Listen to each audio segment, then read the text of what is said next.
Manoviharini.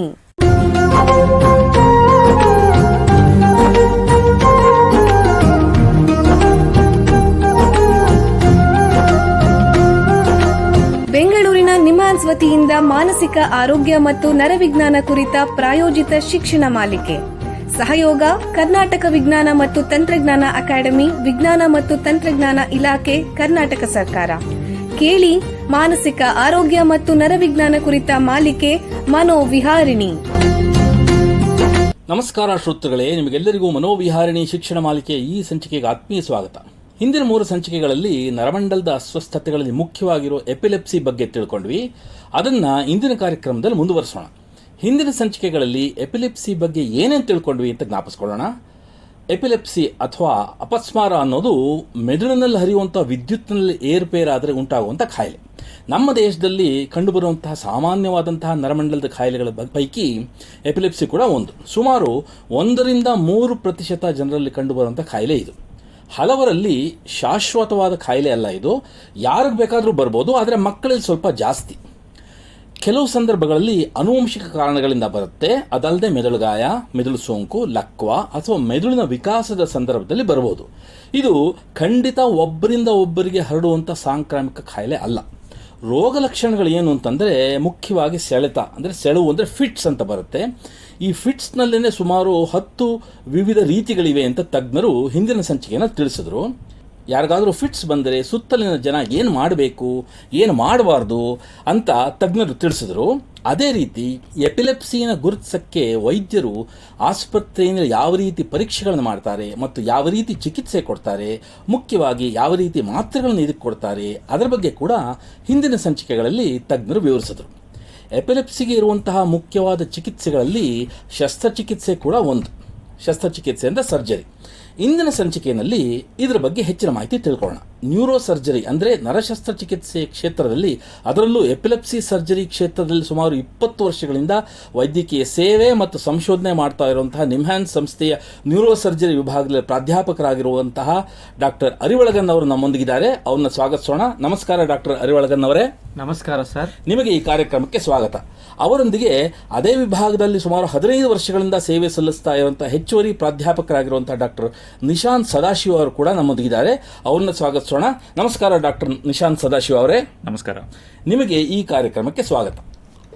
Doctor ಅರಿವಳಗನ್ ಅವರೇ, ನಿಮಗೆ ಮೊದಲನೇ ಪ್ರಶ್ನೆ ಏನು ಅಂತಂದರೆ, ಈ ಎಪಿಲೆಪ್ಸಿ ಅಥವಾ ಅಪಸ್ಮಾರಕ್ಕೆ ಸರ್ಜರಿ ಅಂದರೆ ಶಸ್ತ್ರಚಿಕಿತ್ಸೆ ಅಂತಂದ್ರೆ ಏನು, ಮತ್ತೆ ಅದರ ಪ್ರಾಮುಖ್ಯತೆ ಏನು, ದಯವಿಟ್ಟು ತಿಳಿಸ್ಕೊಡಿ. ಎಪಿಲೆಪ್ಸಿ ಬರುವ ಪೇಷಂಟ್ಗೆ ಸುಮಾರು ಪೇಷಂಟು ಔಷಧಿನಲ್ಲೇ ವಾಸಿ ಆಗುತ್ತೆ. ಸರ್ಜರಿಯು ಎಲ್ಲರ ಪೇಷಂಟ್ಗೂ ಅವಶ್ಯ ಏನು ಇರಲ್ಲ. ಜನರಿಗೆ ನೋಡುವಾಗ ಯಾರಿಗೆ ಫಿಟ್ಸ್ ಬರೋದು ಅವರು ನ್ಯೂರಾಲಜಿಸ್ಟ್ ಡಾಕ್ಟರ್ ನೋಡಿಬಿಟ್ಟು 100ರಲ್ಲಿ 70% ಜನಗೆ ಮಾತ್ರನಲ್ಲಿ ಕಂಟ್ರೋಲ್ ಆಗ್ಬಿಡುತ್ತೆ. ಔಷಧ ಕೊಡ್ತಾ ಇರುವಾಗ ಅದರಲ್ಲಿ ಕಂಟ್ರೋಲ್ ಆಗ್ಬಿಡುತ್ತೆ. ಅವ್ರಿಗೆ ಔಷಧ ಬಿಟ್ಟು ಬೇರೆ ಯಾವ ತರಿಗೇನೋ ಟ್ರೀಟ್ಮೆಂಟು ಅವ್ರಿಗೆ ಅವಶ್ಯಕ ಇರಲ್ಲ. ಸೊ 100ರಲ್ಲಿ 30% ಜನಗೆ ಔಷಧ ಕೊಟ್ಟಿದ ಮೇಲೇನೂ ಕಂಟ್ರೋಲ್ ಆಗಲ್ಲ. ಸೊ ಅವ್ರಿಗೆ ಮಾಮೂಲಿ ರೆಗ್ಯುಲರ್ ಟೆಸ್ಟಿಕ್ ಮೇಲೆ ಸ್ಪೆಷಲ್ ಟೆಸ್ಟ್ ಎಲ್ಲ ಮಾಡಬೇಕಾಗಿತ್ತು.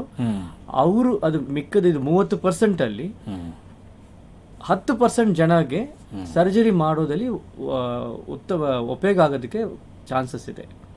ಅದು ಇದು 100ರಲ್ಲಿ 10% ಜನ ಯಾರು ಅಂತ ಕಂಡುಹಿಡುವುದೇ ಒಂದು ಸ್ಪೆಷಲಿಸ್ಟ್ ಇನ್ವೆಸ್ಟಿಗೇಷನ್. ಅದು ಇಲ್ಲಿ ನಿಮ್ಹಾನ್ಸ್ ಅಲ್ಲಿ ತುಂಬ ವರ್ಷದಿಂದ ಮಾಡ್ತಾ ಇರೋದು.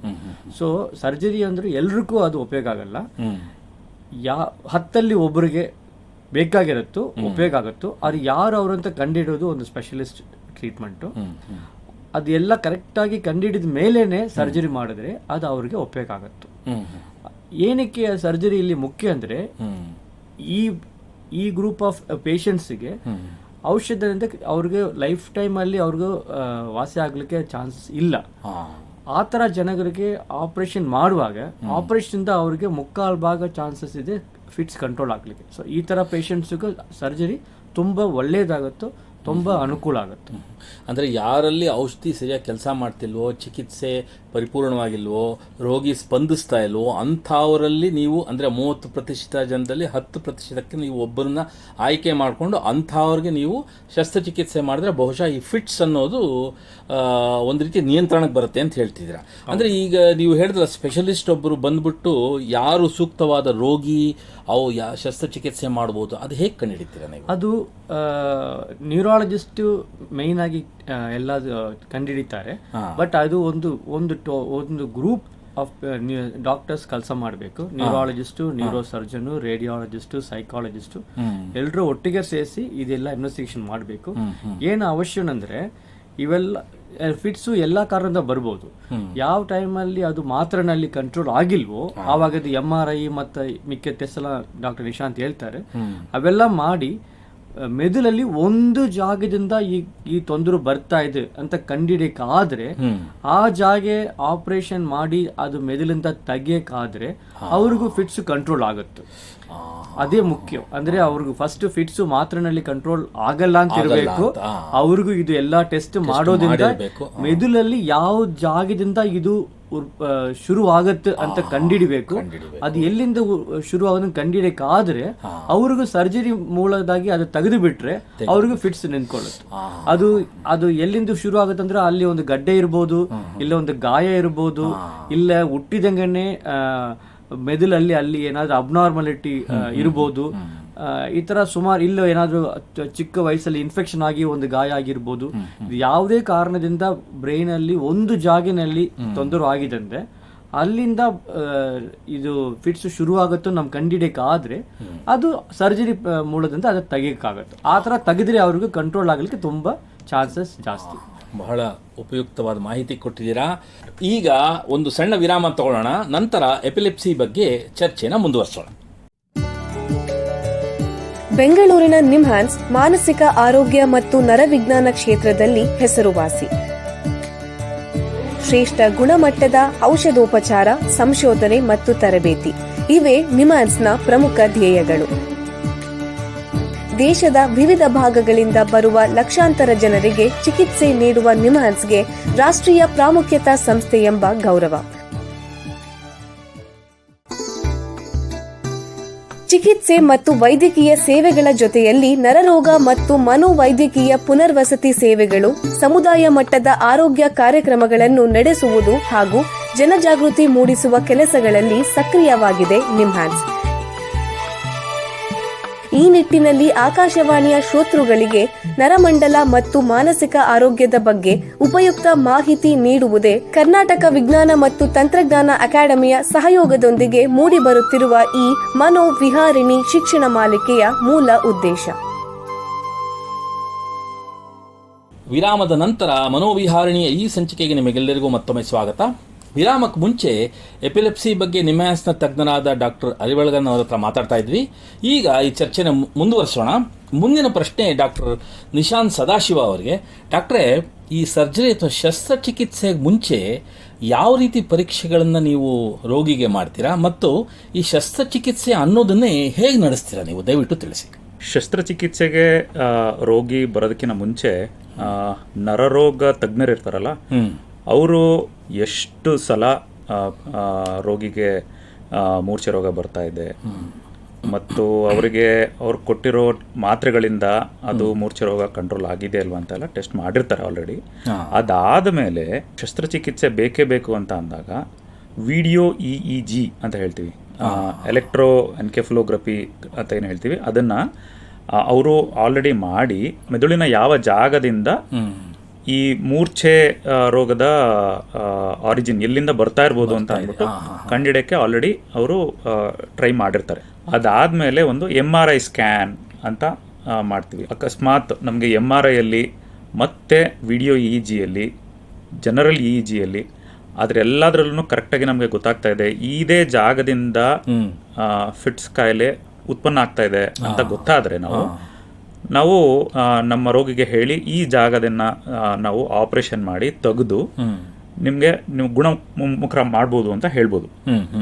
ಆದರೆ ಅದು ಎಲ್ಲರಲ್ಲೂ ಆಗಲ್ಲ.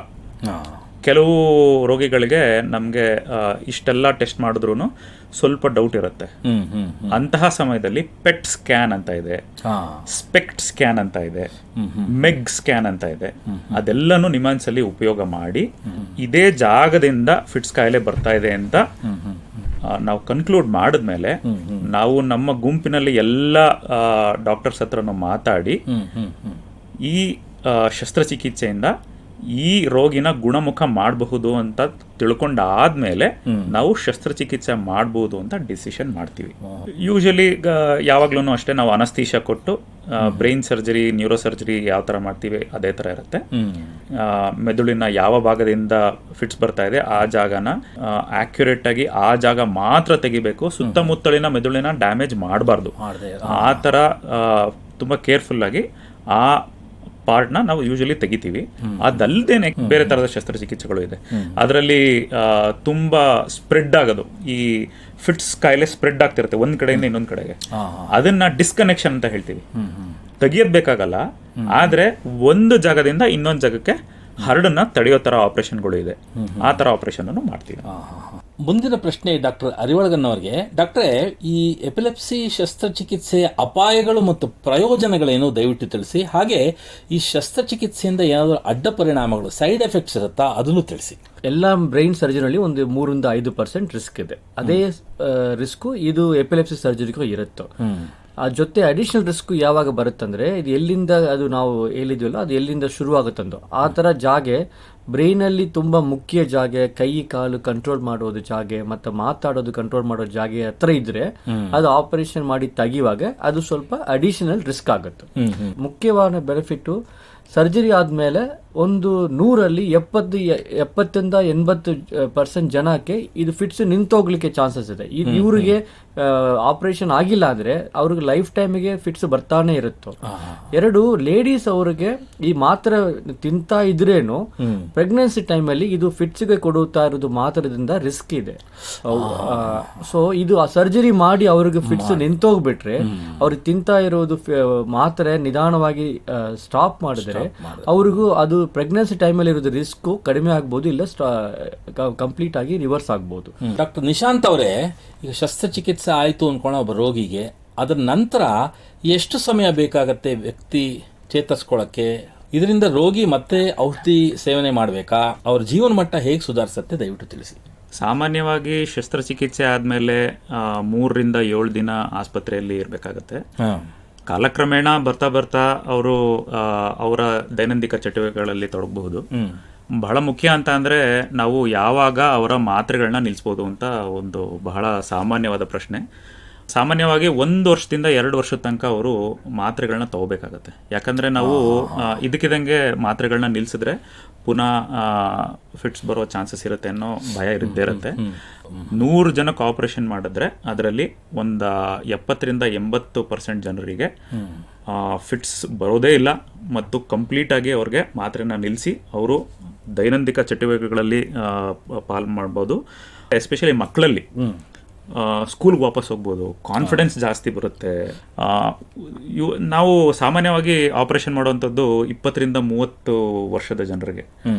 ಅವರು ಆರ್ಥಿಕ ಹಾಗೂ ಸಾಮಾಜಿಕ ಸ್ಥಿತಿ ಬಹಳ ಸುಧಾರಿಸುತ್ತೆ. ಆದ್ರಿಂದ ಅವರು ಕಾನ್ಫಿಡೆಂಟ್ ಆಗಿ ಅವ್ರ ಕೆಲಸ ಮಾಡಕ್ ಹೋಗ್ತಾರೆ. ಅವರು ದೈನಂದಿನ ಚಟುವಟಿಕೆಗಳು, ಮದುವೆ ಆಗೋದು, ಅವರ ಜೀವನದಲ್ಲಿ ಸುಧಾರಣೆ ಆಗುತ್ತೆ. ನೋಡಿ, ನಿಮ್ಮ ಹತ್ರ ಮಾತಾಡ್ತಾ ಕಾಲ ಕಳೆದಿದೆ ಗೊತ್ತಾಗಲಿಲ್ಲ. ಇಲ್ಲಿಗೆ ಸಂಚಿಕೆ ಮುಗಿಸುವಂಥ ಸಮಯ ಆಗ್ತಾ ಇದೆ. ಡಾಕ್ಟರ್ ಅರಿವಳಗನ್ ಅವರೇ, ಡಾಕ್ಟರ್ ನಿಶಾಂತ್ ಸದಾಶಿವ ಅವರೇ, ಎಲ್ಲ ಕೇಳುಗರಿಗೆ ಎಪಿಲೆಪ್ಸಿ ಬಗ್ಗೆ, ಅದರಲ್ಲೂ ಎಪಿಲೆಪ್ಸಿ ಸರ್ಜರಿ ಬಗ್ಗೆ ಬಹಳ ಉಪಯುಕ್ತ ಮಾಹಿತಿ ನೀಡಿದ್ದೀರಾ. ನಿಮಗೆ ಎಲ್ಲರ ಪರವಾಗಿ ಧನ್ಯವಾದಗಳು. ಶ್ರೋತೃಗಳೇ, ಮಾನಸಿಕ ಆರೋಗ್ಯ ಮತ್ತು ನರವಿಜ್ಞಾನದ ಬಗ್ಗೆ ಇನ್ನೂ ಹೆಚ್ಚಿನ ಮಾಹಿತಿಯೊಂದಿಗೆ ಮನೋವಿಹಾರಣಿಯ ಮುಂದಿನ ಸಂಚಿಕೆಯಲ್ಲಿ ಭೇಟಿಯಾಗೋಣ. ನಮಸ್ಕಾರ. ಇಲ್ಲಿಯವರೆಗೆ ಬೆಂಗಳೂರಿನ ನಿಮ್ಹಾನ್ಸ್ ವತಿಯಿಂದ ಮಾನಸಿಕ ಆರೋಗ್ಯ ಮತ್ತು ನರವಿಜ್ಞಾನ ಕುರಿತ ಪ್ರಾಯೋಜಿತ ಶಿಕ್ಷಣ ಮಾಲಿಕೆ ಮನೋವಿಹಾರಿಣಿ ಕೇಳಿದಿರಿ.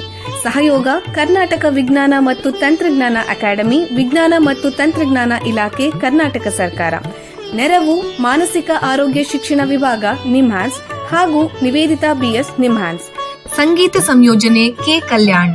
ಪರಿಕಲ್ಪನೆ, ನಿರೂಪಣೆ ಮತ್ತು ನಿರ್ಮಾಣ ಡಾಕ್ಟರ್ ಎಂಎಂ ಶ್ರೀನಿವಾಸ್ ಭರತ್ ನಿಮ್ಹಾನ್ಸ್. ನಿಮ್ಮ ಸಂದೇಶಗಳನ್ನು ಕಳಿಸಬೇಕಾದ ದೂರವಾಣಿ ಸಂಖ್ಯೆ 7891105524 7899105524. ವಾಟ್ಸ್ಆಪ್ ಸಂದೇಶಗಳು ಮಾತ್ರ. ಈ ಕಾರ್ಯಕ್ರಮದ ಮುಂದಿನ ಸಂಚಿಕೆ ಮುಂದಿನ ವಾರ ಇದೇ ಸಮಯಕ್ಕೆ ಮನೋವಿಹಾರಿಣಿ ಮಾಲಿಕೆಯಲ್ಲಿ.